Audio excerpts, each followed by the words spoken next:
خادموں کے ساتھ آپ کا رویہ بہت اچھا تھا. جیسے پہلے میں نے عرض کیا نا کہ انسان کی اچھائی اس سے نہیں پتہ چلتی کہ جو اس سے اچھا کرتا ہے اس کے ساتھ اس کا معاملہ کیا ہے, یا ویسے بھی جو ہم سے بڑا ہوتا ہے یا برابر کا ہوتا ہے تو اس کے ساتھ ہم پھر بھی اچھا کرتے ہیں, کہ جو ہم سے کسی درجے میں چھوٹا ہوتا ہے اس کے ساتھ ہم لحاظ نہیں برتتے, خاص طور پر سرونٹس کے ساتھ. اگر ان سے کوئی غلطی ہوتی, کیونکہ وہ کام کرتے ہیں نا اس لیے ان سے غلطیاں ہوتی ہیں, اگر وہ کام نہ کرے تو ان سے کیا غلطی ہوگی, کسی بت سے تو کوئی غلطی نہیں ہوتی. تو جب وہ غلطیاں کرتے ہیں پھر ہمارا رویہ کیا ہوتا ہے, پھر ہمارا طریقہ کیا ہوتا ہے بتانے کا, سمجھانے کا. ہم سب سوچیں کہ ہم آرام سے بات کر سکتے ہیں ان سے تاکہ وہ واقعی ہماری بات سمجھ جائیں. حضرت انس کہتے ہیں میں 9 سال نبی صلی اللہ علیہ وسلم کی خدمت میں رہا, آپ نے کبھی یہ نہیں کہا کہ تم نے ایسا کیوں کیا, اور کبھی کسی چیز کے بارے میں مجھ پر عیب نہیں لگایا, نکتہ چینی نہیں کی. آج تو ہمارے اپنے بچے بھی ہماری نکتہ چینیوں سے تنگ آتے ہیں. پھر اسی طرح بعض اوقات آپ حضرت انس کو کام کہتے ہیں, وہ بچے تھے, وہ ادھر ادھر کھیلنے میں لگ جاتے جسے بچے کرتے ہیں. آپ صلی اللہ علیہ وسلم ان کے مزاج کو جانتے تھے, سمجھتے تھے. آپ خود تو کچھ نہیں کہتے تھے, لیکن اگر گھر والے کچھ کہتے تو آپ کہتے چھوڑ دو اس کو, اگر تقدیر میں ہوتا تو یہ کام ہو جاتا, ان کو کچھ نہ کہو. گھر والوں کی سائڈ نہیں لیتے تھے, اپنے خادم کی سائڈ لیتے تھے, آپ آڑے آتے ان کے. پھر اسی طرح ایک دفعہ آپ صلی اللہ علیہ وسلم نے کسی کام سے بھیجا حضرت انس کو, تو راستے میں دیکھا انہوں نے کچھ بچے کھیل رہے ہیں تو وہ بھی کھیلنے لگ گئے. تھوڑی دیر میں آپ صلی اللہ علیہ وسلم پیچھے آئے کہ ابھی تک کام نہیں ہوا, تو انہوں نے آ کے حضرت انس کے پیچھے سے گردن پکڑ لی, گدی پکڑ لی. تو انہوں نے مڑ کے دیکھا تو نبی صلی اللہ علیہ وسلم وہ آپ کو دیکھ کر مسکرانے لگ گئے. تو حضرت انس کہتے ہیں میں نے کہا میں ابھی جاتا ہوں. پھر چلے گئے. کوئی آ کے مار پٹائی نہیں کی, کوئی آپ کے ڈانٹ ڈپٹ نہیں کی, آ کے صرف پکڑ لیا. بہت سے مواقع ایسے ہیں جس میں نبی صلی اللہ علیہ وسلم کی غلطیوں کی اصلاح کا بڑا ہی بہترین طریقہ ملتا ہے. اس کے لیے میں آپ سب کو ایک کتاب ریکمینڈ کروں گی, نبی صلی اللہ علیہ وسلم کا غلطیوں کی اصلاح کا طریقہ. بہت ہی اچھی کتاب ہے, اس میں بہت سے واقعات لکھے ہوئے ہیں کہ کس موقع پر کس نے کیا غلطی کی اور آپ نے اس کی اصلاح کیسے کی. جیسے ایک بدو آیا تو اس نے پیشاب مسجد میں کر دیا, تو آپ نے اس کے ساتھ کیا معاملہ کیا. صحابہ کو منع کیا اس کو مت کچھ کہنا, پھر خود آپ نے اس پر پانی ڈال دیا, ڈول پانی کا منگا کر, اور فرمایا کہ مسجد اللہ کی عبادت کے لیے ہوتی ہے, پیشاب کے لیے نہیں. بس اتنی سی بات اس کو سمجھا دی, کوئی لمبا لیکچر نہیں دیا, کوئی کسی قسم کا اس پر عیب نہیں رکھا. یہ کتاب میں آپ سب کو اس لیے ریکمینڈ کر رہی ہوں کہ اس سے آپ کا ذہن کھلے گا کہ ہم نے اپنے بچوں کی دوسروں کی غلطیوں کی اصلاح کیسے کرنی, ان کے ساتھ جب وہ غلطی کرے تو کیا معاملہ کرنا ہے. اور اس کا میں نے عملی تجربہ بھی کیا. ایک بچی میرے پاس آئی, کہنے لگی کہ میری والدہ جو ہے بہت عزت کا مقام ہے, لیکن یہ کہ ان کا رویہ اپنے رشتے داروں کے ساتھ اچھا نہیں, وہ ہر ایک کے ساتھ بدتمیزی کر لیتی ہیں, اور بعض اوقات دین کے نام پر کر دیتی ہیں. کسی کو نماز کا کہیں گی تو کسی کو حجاب کا کہیں گی, تو کہنے کا ان کا طریقہ ٹھیک نہیں ہوتا. جب ان کو کہتے ہیں کہ ایسا نہ کرے تو کہتی ہیں کہ میں تو صحیح بات ان سے کر رہی ہوں, وہ ایسے ہیں غلط کام کرتے ہیں, تو اس لیے میں ان سے ناراضگی سے پیش آتی ہوں. تو بہرحال میں نے اس کو یہ کتاب سجیسٹ کی, میں نے کہا جا کے امی کی ٹیبل پہ رکھ دو, کہنا کچھ نہیں, بس وہاں رکھ دو, وہ دیکھے گی تو خود ہی پڑھ لیں گی. اور الحمدللہ 1 مہینے 2 کے بعد وہ بچی آئی میرے پاس, کہنے لگی کہ زمین آسمان کا فرق پڑا امی میں, وہ سمجھ آ گئی کہ کیسے معاملہ کرنا ہے. بہت ہی خوش تھی بچی, اور جب آئی تو اس قدر پریشان تھی کیونکہ ماں باپ جو کچھ کرتے نا وہ بچوں کے لیے بڑی شرمندگی کا باعث ہوتا ہے. بعض اوقات وہ کہہ نہیں سکتے کہ اماں آپ ایسے نہ کریں, کہتے بھی ہیں کبھی. تو بہرحال نبی صلی اللہ علیہ وسلم نے کیسے اصلاح کی اور کیسے کیسے بگڑے ہوئے لوگ درست ہو گئے, امیزنگ. آپ صلی اللہ علیہ وسلم کے طریقوں سے ہمیں حکمت پتہ چلتی ہے, وہ حکمت سیکھنے کو ملتی ہے. پھر اسی طرح یہ ہے کہ حضرت انس کہتے ہیں کہ آپ صلی اللہ علیہ وسلم نے کبھی مجھے ملامت نہیں کی تھی اور بے وجہ روک ٹوک نہیں کی تھی. اچھا یہ بے وجہ کے انٹرفیئرنس اور روک ٹوک, یہ یوں نہ کرو, یہ یوں نہ کرو, ایسا کیوں کیا, ویسا کیوں کیا, چھوٹے چھوٹے کاموں میں. اس سے پھر یہ ہوتا ہے کہ جب واقعی آپ نے کسی چیز سے روکنا تو بچے نہیں روکتے. آپ اپنے سارے تیر جو ہیں وہ مت نکالیں, کچھ چیزوں کو اگنور کر دیں, کچھ غلطیوں کو چھوڑتے جائیں, کچھ نہ کریں, لیکن جب واقعی وہ غلط کام کرے تو پھر آپ ان کی خبر لیں. پھر اسی طرح آپ صلی اللہ علیہ وسلم نے کبھی کسی کو مارا پیٹا نہیں تھا, نہ کسی خادم کو, نہ عورت کو, نہ غلام کو, بلکہ ان کی ضروریات پوری کرتے تھے اور ان سے پوچھتے رہتے تھے کہ تمہیں کچھ چاہیے تو نہیں. ہم میں سے کتنے لوگ اپنے خادموں سے, اپنے سروینٹ سے یہ پوچھیں کہ تمہیں کچھ چاہیے تو نہیں, بلکہ اگر وہ کہیں بھی تو ہم سننا نہیں چاہتے کہ انہیں کچھ چاہیے, کیونکہ ہمیں ڈر ہوتا ہے کہ پھر ان کو مانگنے کی عادت پڑ جائے. بہرحال ربیعہ بن کعب الاسلمی جو تھے وہ آپ کے وضو کا پانی وغیرہ رکھتے تھے, تو ایک دو وضو کروا رہے تھے تو آپ نے پوچھا کہ تمہیں کوئی ضرورت تو نہیں, کچھ چاہیے تو نہیں؟ تو انہوں نے کہا میری ایک ضرورت ہے. آپ نے پوچھا کیا؟ کہنے لگے کہ قیامت کے دن آپ میری سفارش کر دیجیے. ایک اور روایت میں آتا کہ میں جنت میں آپ کا ساتھ چاہتا ہوں, جیسے دنیا میں ساتھ ہوں وہاں بھی چاہتا ہوں. آپ نے پوچھا تمہیں یہ خیال کہاں سے آیا؟ وہ کہنے لگے میرے رب کی طرف سے, اللہ نے میرے دل میں ڈالا. تو نبی صلی اللہ علیہ وسلم نے فرمایا پھر سجدوں کی کثرت کے ذریعے میری مدد کرو. پھر آپ اپنے ساتھیوں کا بہت خیال رکھتے تھے, انصار سے ملنے کے لیے خود جاتے تھے, ان کے بچوں کے سروں پہ ہاتھ پھیرتے تھے, ان کے لیے دعا کرتے تھے, ان کی مجالس میں بیٹھتے, ان کی باتیں سنتے. آپ کم بولتے تھے, مسکراتے رہتے. صحابہ آپ کی موجودگی میں شعر پڑھتے, جاہلیت کے قصے سناتے, اور آپ سن کر صرف مسکرا دیتے, لیکن ان کی باتیں سن رہے ہوتے تھے. پھر اسی طرح ان کی فکر کیا کرتے تھے. آپ فرماتے تھے میں مومنوں کے لیے ان کی جانوں سے بھی زیادہ نزدیک ہوں. جو کوئی مال چھوڑ جائے وہ ان کے وارثوں کا, اور اگر کوئی قرضہ چھوڑ جائے تو وہ میں ادا کروں گا. حضرت جریر کہتے ہیں کہ جب سے میں اسلام لایا تو رسول اللہ صلی اللہ علیہ وسلم نے مجھے کبھی اپنے گھر آنے سے نہیں روکا. جب بھی میں نے اجازت مانگی آپ نے اجازت دی, اور جب بھی آپ مجھے دیکھتے تو آپ ضرور مسکراتے. یعنی ایسا کبھی نہیں ہوا کہ میں نے آپ کی طرف دیکھا اور آپ مسکرائے نہ. ہمارے بارے میں کون کہے گا کہ میں نے جب ان کو دیکھا مسکراتے ہوئے پائے؟ کیا خرچ آتا ہے ہمارا, کیا لگتا ہے مسکرانے, بہت محنت لگتی, ابھی بھی نہیں مسکرا رہے, کیا جائے گا ہمارا؟ کچھ بھی نہیں. اچھا بعض اوقات ہم سوچتے ہیں ہمارا روب چلا جائے گا. اگر ایک کام پیار سے ہو جائے تو روب ڈال کے ضرور کرنا ہے. پھر اسی طرح کمزور لوگوں کے ساتھ, غریبوں کے ساتھ, مسکینوں کے ساتھ, غلاموں کے ساتھ بہت اچھا معاملہ ہوتا تھا, اور ان کی ضروریات پوری کرنے کی فکر کیا کرتے تھے. ان کی عیادت کرتے, بیمار ہوتے تو ان کو پوچھتے, ان کے جنازوں میں حاضر ہوتے. اور مسجد نبی کی وہ عورت جو مسجد کی جھاڑو دیتی تھی, اس کو آپ سے پوچھے بغیر دفنا دیا گیا تو پھر کیا ہوا؟ آپ صلی اللہ علیہ وسلم نے اس کی قبر پہ جا کے اس کا جنازہ پڑھا, اور ایک معمولی عورت تھی. پھر اسی طرح آپ چلنے میں لوگوں کے پیچھے رہتے, کمزوروں کو چلاتے, اپنے پیچھے سواری پر بٹھا لیتے, ان کے لیے دعائیں کرتے. اچھا جب میں سیرت پڑھا رہی تھی تو ایک چیز کا میں نے بہت جائزہ لیا کہ ہر موقع پر آپ دوسروں کو دعا دے رہے ہوتے تھے. ہمارے کلچر میں یہ چیز نہیں رہی کہ دوسروں کے لیے خیرخواہی کی بات کرنا. پھر اسی طرح ایک دفعہ جماعت کھڑی تھی, اقامت ہو گئی, اتنے میں ایک عرابی آیا, بدو آیا, اور آ کے آپ کا کپڑا پکڑ لیا. اب میرا ذرا سا کام رہ گیا, اگر میں نے ابھی نہ کیا تو میں بھول جاؤں گا, آپ میرے ساتھ چلیں. وہ نہ سمجھ شخص, آپ اس کے ساتھ چلیں گے. لوگ کھڑے ہیں, اقامت ہو چکی ہے, سب بن چکی ہے, وہ آپ کو لے گیا, اور آپ صلی اللہ علیہ وسلم اس کے ساتھ گئے, اس کا کام کیا, اور پھر واپس آ کے نماز پڑھائی. پھر اسی طرح ایک عورت کی عقل میں کچھ نقص تھا, وہ مجنون سی عورت تھی. کہنے لگی اللہ کے رسول صلی اللہ علیہ وسلم مجھے آپ سے کام ہے. آپ نے فرمایا اچھا تم دیکھ لو, جس گلی میں کھڑے ہونا چاہو وہ جاؤ, میں آؤں گا اور تمہارا کام کر دوں گا. تو بہرحال وہ ایک راستے میں کھڑی ہو گئی, آپ صلی اللہ علیہ وسلم اس سے ملے اور آپ نے اس کا کام کر دیا. کیونکہ بعض اوقات ایسا بھی ہوتا ہے نا کہ کچھ کمزور اور ضعیف لوگ ہماری مدد چاہتے ہوتے, تو ہم کہتے ہیں ہمارے پاس ٹائم نہیں. وہ بھی توجہ کے مستحق ہے. لوگوں کو آپ سے دور نہیں ہٹایا جاتا تھا, نہ ان کو مارا جاتا تھا. پھر اسی طرح کوئی لوگ ایسے ہوتے کہ جو غلط قسم کی باتیں کرتے, آپ نام لیے بغیر کہتے تھے لوگوں کو کیا ہو گیا کہ وہ ایسی ایسی باتیں کرتے, پھر جس نے کی ہوتی تھی اس کو پتہ چل جاتا تھا. پھر اسی طرح اگر کبھی کسی کو آپ سے کوئی تکلیف پہنچی تو اس کے بدلے میں آپ نے اس کے ساتھ بہترین احسان کیا. حنین والے دن ایک شخص کا نبی صلی اللہ علیہ وسلم کے پاؤں پر پاؤں آ گیا, اور اس کی جوتی بڑی بھاری تھی, اور اس نے آپ کا پاؤں روند دیا. آپ کے ہاتھ میں اس وقت کوڑا تھا, تو آپ نے ایک کوڑے سے کچوکا دے دیا اس کو.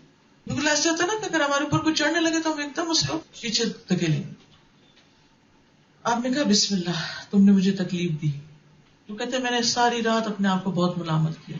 صبح ہوئی تو میں نے دیکھا کہ کوئی شخص میرا نام پکار رہا ہے. میں نے کہا یہ تو پھر شامت آئی, یہ تو وہ کل والی بات لگتی ہے. کہتے جب میں نے غور کیا تو واقعی وہ مجھے بلانے آیا تھا. میں اس کے ساتھ گیا اور بہت ڈر رہا تھا. میں گیا تو رسول اللہ صلی اللہ علیہ وسلم نے مجھ سے کہا بے شک تم نے کل اپنے جوتے کے ساتھ مجھے روندا تھا, یعنی میرے پاؤں کو روندا تھا اور مجھے تکلیف دی تھی, اور میں نے بھی کوڑے کے ساتھ تمہیں کچوکا دیا تھا. یہ 80 گائے اس کوڑا لگانے کے بدلے میں لے لو, اس کوڑے کے بدلے میں یہ 80 گائے لے لو. ہمیں کوئی تکلیف پہنچایا تو ہم اس کے ساتھ کیا کریں گے؟ ہم کسی کو تکلیف پہنچائے تو ہم کہیں اس نے بھی تو کی تھی، اس نے نہیں میرے ساتھ کیا، اس نے بھی تو کیا تھا. لیکن آپ صلی اللہ علیہ وسلم دوسروں کی طرف سے ملنے والی تکلیفوں پر صبر کرتے تھے. ایک دفعہ حضرت انس صاحب کے ساتھ چل رہے تھے تو راستے میں کوئی شخص آ گیا. آپ کے جسم مبارک پر نجران کی بنی ہوئی موٹے حاشیے کی ایک چادر تھی. تو دیہاتی نے آپ کو پکڑ لیا اور آپ کی چادر پکڑ کر کھینچنا شروع کر دی اور اسے اتنی زور سے کھینچا کہ آپ صلی اللہ علیہ وسلم کے موڈے پر نشان پڑ گیا. پھر اس نے کہا اے محمد صلی اللہ علیہ وسلم، مجھے اللہ کے اس مال میں سے دیے جانے کا حکم دیجئے جو آپ کے پاس ہے، مجھے بھی کچھ دیجئے. آپ صلی اللہ علیہ وسلم اس کی طرف متوجہ ہوئے، مسکرائے اور آپ نے پھر اسے دینے کا حکم دیا. بات ختم. مینشن بھی نہیں کہ یہ تم نے میرے ساتھ کیا سلوک، پہلے تم تمیز سیکھو پھر مانگنے کے لیے آنا، پھر دیں گے تمہیں. کچھ نہیں کہا. کیوں نہیں کہا؟ آپ کے خیال میں کیوں نہیں کہا ہوگا؟ کیا وجہ تھی؟ کیونکہ آپ کو یہ پتا تھا کہ یہ ناسمجھ شخص. عقل مند انسان وہ ہوتا ہے جو اس بات کو سمجھے کہ دوسرے کا کیلیبر کیا ہے، میں کس سے بات کر رہا ہوں. اگر آپ کسی ناسمجھ سے بات کر رہے ہیں تو وہ آپ کی ہر بات کے جواب میں ناسمجھی کرے گا، آپ کو مزید اوفینڈ کرے گا، معاملہ شروع میں ختم کر دے. کہ کچھ لوگ سمجھنے والے نہیں ہوتے، ان کو صرف اگنور کیا جا سکتا ہے. بہترین طریقہ لوگوں کے ساتھ معاملہ کرنے کا کیا ہے کہ آپ ان کے مزاج کو ایک دفعہ سمجھیں کہ یہ ایسے ہیں اور ان کو ایز اٹ از ایکسپٹ کر لیں کہ یہ ایسے ہیں، ایسے کریں گے. پھر کیا ہوگا؟ پھر آپ کو رنج نہیں ہوگا اس طرح. لیکن اگر آپ ان کو فرشتہ سمجھ کے ان سے معاملہ کریں اور وہ آپ کو تنگ کرے تو پھر تو آپ برداشت بھی نہیں کر سکتے. پھر اسی طرح یہ ہے کہ بعض اوقات جو نئے لوگ آتے تھے ان کو آپ کے مجلس کے ادب آداب نہیں پتا ہوتے تھے، ان سے کوئی غلطیاں ہو جاتی تھی تو آپ صلی اللہ علیہ وسلم نہ ان کو گھورتے تھے اور نہ ہی ان کے ساتھ زبانی کوئی بد کلامی کرتے تھے، بلکہ آسان طریقے سے ان کے ساتھ معاملہ کرتے تھے. آرام سے بہت پازیٹیو وے میں مناسب بات کے ذریعے سمجھا دیتے تھے. بس ایسے نہیں، ایسے کرتے ہیں. یعنی اس چیز کو ہائی لائٹ نہیں کرتے تھے کہ تم نے کیا کر دیا، یہ کیا کر دیا تم نے. ہائی لائٹ کیا ہوتا تھا کہ ایسا نہیں، ایسا کرتے ہیں، یہ نہیں، یہ کرنا ہے. کیونکہ اگر کسی نے غلطی کر دی اور آپ بار بار اس غلطی کا ہی ذکر کرتے چلے جا رہے ہیں تو اس سے غلطی کی اصلاح کبھی بھی نہیں ہوگی. غلطی کی اصلاح کب ہوگی؟ جب آپ اس کو یہ بتائیں گے یہ ایسے نہیں، ایسے کرنا ہے. چاہے آپ کا سروینٹ ہو، چاہے آپ کے بچے ہو، چاہے آپ کی بیٹی ہو، چاہے آپ کی بہو ہو، چاہے آپ کا کوئی اسٹوڈنٹ ہو، کچھ بھی ہو. ہمارا واسطہ مختلف لوگوں کے ساتھ بڑھتا رہتا ہے جن کو سکھانے کی کچھ ذمہ داری ہم پہ آ جاتی ہے. کیونکہ جب آپ کسی کو سکھا رہے ہوتے ہیں نا تو پھر وہی غلطیاں کر رہے ہوتے ہیں. اسٹوڈینٹس اگر لکھنے میں غلطی کر رہے ہیں مثلاً، یا بچے جو ہے کسی کام کے کرنے میں آپ ان کو مثلا روٹی پکانا سکھا رہے ہیں مثلاً. اب آپ دیکھیے کہ دو طریقے ہیں. وہ مثلا پیڑا بنایا کسی نے، یہ کیا بنا دیا، اور ہنسنا شروع کر دیں یا ٹانٹ کرنا شروع کر دیں، اس سے تو ضروری اچھی بن جائے گی. نہیں، یہ طریقہ نہیں. کیا کریں؟ اس کو آپ اٹھا لیں، دوبارہ کہیں دیکھیں ایسے کریں گے، ایسے کریں گے، اس کو طریقہ سکھا دیں ایسے کریں گے. اچھا آپ دوبارہ کر کے دکھاؤ. اچھا میں بتاتی ہوں، دوبارہ دیکھو ایسے کریں گے، ایسے کریں گے. اور کئی دفعہ بھی کرنا پڑے تو ایسے کریں. طنز کرنے سے کوئی نہیں سیکھے گا، صرف ہنسنے سے کوئی نہیں سیکھے گا، صرف غلط کہنے سے کوئی نہیں سیکھے گا. آپ کو طریقہ بتانا پڑے گا کہ ایسے نہیں، ایسے کرنا ہے.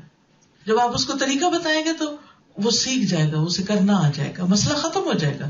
ورنہ کبھی مسئلہ ختم ہی نہیں ہو سکتا کسی کے ساتھ بھی. جب آپ کا معاملہ ہو، ایک شخص نماز میں بول پڑا تو نماز ختم ہونے کے بعد آپ نے اس کو صرف اتنا کہا کہ نماز میں بات نہیں کرتے، اس میں صرف اللہ کی تسبیح اور تکبیر وغیرہ ہوتی ہے. اتنی سی بات کافی تھی. کہتے ہیں کہ باقی لوگوں نے مجھے گور گور کے دیکھا اور ان ناراضگی کا ایک طرح سے اظہار کی کہ تم کیا کر رہے ہو، لیکن میں آپ پر قربان کہ آپ نے نہ مجھے جھڑکا، نہ مجھے گالی دی، نہ مجھے ڈانٹا، نہ مجھے مارا، بس صرف اتنا بتا دیا ایسے نہیں، ایسے کرتے. دیکھیں نیا شخص آیا، اس کو نہیں پتا کیا کرنا ہے، اس کو تو بتانا پڑے گا نا کیا کرنا ہے. کوئی آپ کی کلاس میں نیا آیا، کوئی آپ کے گھر میں نیا آیا، کوئی نیا سرونٹ آپ نے رکھا ہے، کوئی شادی کر کے نئی بہو لائے ہیں آپ، کوئی بھی ہو، صرف غلطیاں نہ چنتے رہیں. یہ بتائیں ایسے نہیں، ایسے کرنا ہے، یہ زیادہ بہتر ہے. پھر وہ دوبارہ غلطی کرے تو پھر دوبارہ اس کو بتانا نہیں، ایسے نہیں، ایسے کرتے ہیں. اچھا ایک اور بات یہ کہ ضروری نہیں کہ آپ ہی کا طریقہ درست ہو، دوسرے کا بھی درست ہو سکتا ہے. اس لیے پہلے اچھی طرح جائزہ لیں کہ جس کو ہم غلطی کہہ رہے ہیں کہ وہ غلطی ہے بھی یا ہم اس کو غلطی بنانے پہ تلے ہوئے ہیں. اس سے بھی مسئلہ نہیں حل ہوتا. تو اپنے اندر لچک پیدا کرنی ہوگی، فلیکسیبلٹی. پھر آپ صلی اللہ علیہ وسلم کی حیوانات، نباتات وغیرہ سے بھی بہت محبت تھی، ان کے ساتھ بھی آپ بہترین معاملہ کرتے تھے. نبی صلی اللہ علیہ وسلم کے لیے ایک کھجور کا تنا تھا، اس کو آپ بطور ممبر استعمال کرتے تھے. پھر آپ کے لیے باقاعدہ لکڑی کا ممبر بنوایا گیا، اور جب پہلا جمعہ آیا آپ نے اس پہ خطبہ شروع کیا تو جو کھجور کا تنا تھا اس نے رونا شروع کر دیا، اور اس کی سسکیوں کی آواز پوری مسجد میں گونج رہی تھی. آپ صلی اللہ علیہ وسلم نے اپنا ممبر چھوڑا اور اس کے پاس چلے گئے اور اس کو ہگ کیا، گلے سے لگا لیا، اور اس وقت تک اس کے پاس کھڑے رہے جب تک کہ اس نے رونا بند نہیں کیا. اور یہ آواز صحابہ نے بھی سنی. بخاری کی روایت ہے، صحیح بخاری کی حدیث نمبر 3584 ہے، جس سے ہمیں یہ واقعہ پتہ چلتا ہے. حدیث میں یہ بھی آتا ہے کہ جس طرح بچوں کو چپ کرانے کے لیے لوری دیتے ہیں، آپ نے بھی اسی طرح اسے چپ کرایا، یعنی چپ ہو جاؤ، جو بھی الفاظ بولے. اور وہ کیوں رو رہا تھا؟ اب مجھ پر یہ ذکر نہیں ہوگا، اب آپ مجھے چھوڑ کے جا رہے ہیں، وہ جدائی پہ رو رہا تھا. پھر اسی طرح جانوروں کے ساتھ، پرندوں کے ساتھ. ایک دفعہ کسی جگہ پر آپ جا رہے تھے سفر میں، تو صحابہ میں سے کچھ نے چڑیا کے بچے اٹھا لیے، تو وہ چڑیا آپ صلی اللہ علیہ وسلم کے سر کے اوپر آ کے منڈلانے لگی. آپ نے فرمایا تم نے اس کے بچے اٹھائے، جاؤ واپس رکھو، اور ان کو واپس رکھوایا تو وہ چڑیا بھی چلی گئی. پھر اسی طرح ایک موقع پر ایک اونٹ آپ کے پاس آ کے بیٹھ گیا اور وہ رونے لگا. آپ نے اس کے اوپر ہاتھ پھیرا تو اوپر سکون ہو گیا. آپ نے اس کے مالک کو بلایا، آپ نے پوچھا کہ تم اس سے کتنا کام لیتے. جب پتا چلا تو واقعی وہ بہت زیادہ کام لے رہا تھا اس سے. تو آپ نے فرمایا کیا تم ان مویشیوں کے بارے میں اللہ سے نہیں ڈرتے جنہیں اللہ نے تمہاری ملکیت میں دیا ہے؟ یہ مجھ سے شکایت کر رہا ہے کہ تم اسے بھوکا رکھتے ہو اور اس سے زیادہ محنت مشقت سے کام لیتے ہو. اسی طرح ایک آدمی کے پاس سے گزرے تو وہ جانور کو لٹا کے چھری تیز کر رہا تھا اور وہ کنکھیوں سے چھری دیکھ رہی تھی. تو آپ نے فرمایا یہ کام تم نے پہلے کیوں نہیں کر لیا؟ تم اسے 2 دفعہ ذبح کرنا چاہتے ہو. یہ جانوروں کے اندر بھی شعور ہوتا ہے، ان کو بھی پتہ چل رہا ہوتا ہے. اس موقع پر آپ نے فرمایا تھا کہ ان اللہ کتب الاحسان علی کل شیء، اللہ نے ہر چیز پر احسان لکھ دیا، جانوروں کے ساتھ بھی احسان ہوگا. پھر اسی طرح دشمنوں کے ساتھ بھی بہترین معاملہ کیا کرتے تھے، ان کی بد اخلاقی پر بہترین سلوک کرتے. ایک موقع پر ایک دشمن نے آ کے اپنی تلوار اٹھا لی اور آپ کو مارنا چاہا تو وہ تلوار اس کے ہاتھ سے گر گئی تو آپ نے اٹھا لی، لیکن آپ نے اس کو معاف کر دیا. اسی طرح وہ یہودی کا واقعہ ہے کہ جس نے بہت زیادہ کھانا کھا لیا تو اور آپ کو بستر خراب کر دیا اور آپ اپنے ہاتھ سے اس کا گندا بستر دھو رہے تھے. جب وہ واپس آیا جو کچھ بھول گیا تھا لینے کے لیے تو اس نے آپ کو دیکھ کر آپ کے اس نے سلوک پر کہ آپ نے اسے کچھ بھی نہیں کہا، کوئی ناگواری کا بھی اظہار نہیں کیا، تو مسلمان ہو گیا. پھر اسی طرح جنگ کے دوران بھی آپ صلی اللہ علیہ وسلم صلح کو ترجیح دیتے تھے، درختوں کو کاٹنے سے منع کرتے تھے، عورتوں پہ ہاتھ اٹھانے سے منع کرتے تھے، معافی دینے کو ترجیح دیتے تھے. اسی لیے ہر طرح کے لوگ آپ کا احسان اور آپ کا اخلاق اور آپ کا طریقہ دیکھ کر مسلمان ہوئے اور پھر مسلمانوں کی صفوں میں داخل ہو کر اسلام کی خدمت کرنے لگے. اللہ تعالیٰ ہمیں بھی ایسا اخلاق عطا کرے کہ جس سے ہماری اپنی زندگیاں بھی بہترین ہو، ہمارا انجام بھی اچھا ہو اور آخرت کی زندگی بھی بہترین ہو. اللہ تعالیٰ ہمیں عمل کی توفیق عطا فرمائے. آج چھوٹی سی ایک پریزنٹیشن آپ کو دکھائیں گے AIS اسکول کے بارے میں انشاءاللہ تعالیٰ. وہاں پر کیا ہوتا ہے، بچے کس طرح پڑھتے ہیں، آپ کو دکھانے سے ایک آئیڈیا ہوگا کہ کس طریقے سے اسکول چلائے جاتے ہیں، کیا کیا آپ سکھا سکتے ہیں. یہ ایکٹیویٹیز ہو سکتا ہے آپ کو اپنے گھروں میں بھی بچوں کی تعلیم و تربیت میں مدد دے.